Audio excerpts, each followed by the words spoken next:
I am under construction. Sunday, Robin mentioned 3 categories: racist, not racist, and anti-racist. I have been in a slow process of waking up. I never considered myself a racist.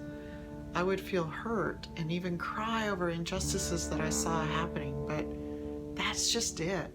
I never thought about it being my fight too. I felt a lot of fear generated from a few childhood experiences. So I agreed with equal rights, but naively thought the fight belonged to the ones who wanted and needed it. And today, I see so many fallacies in that way of thinking. George Floyd, along with so many others, taught me about those fallacies. If one cannot breathe, we all cannot breathe. If you are a person of color and I get something wrong here or I offend, I welcome your voice. So, one resource in growing past my silent, not racist self was Shelby Cook's first book group. We read Just Mercy, and I felt a myriad of emotions. And for a while, I felt sad and astounded at how corrupt our judicial system is. Our system is not about justice, but about power and control, serving whiteness. I felt shame.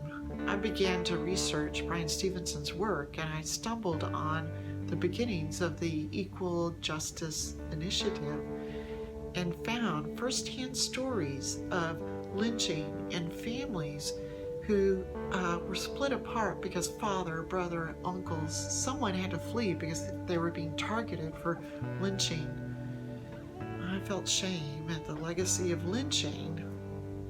A few other resources that I've engaged includes 13th, a documentary on Netflix that weaves discussions showing how politics and law and policing were engaged to maintain power and control using the justice system. And these changes have led to massive incarceration of people of color, and it happened during my lifetime.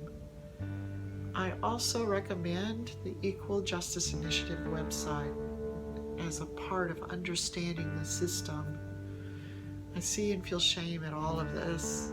I've tried to listen to conversations that include strong Black voices such as Austin Channing Brown and Ibram X. Kendi.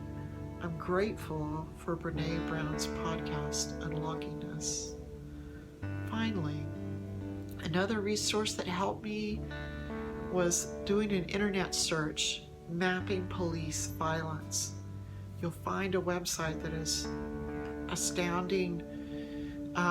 In 2015, over 100 unarmed Black people were killed by police, and 99% of them, there was no conviction.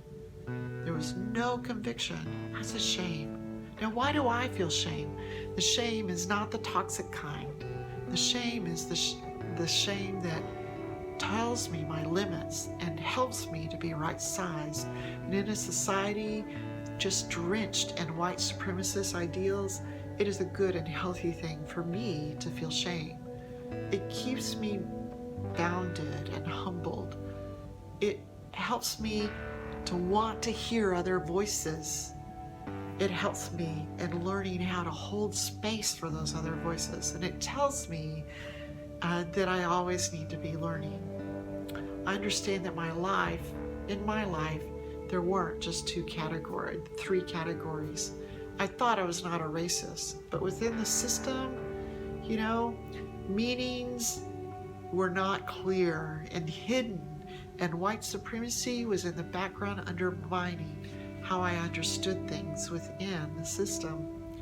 I only saw the need for equality for all people of color, but not my need to engage as a part of equality happening.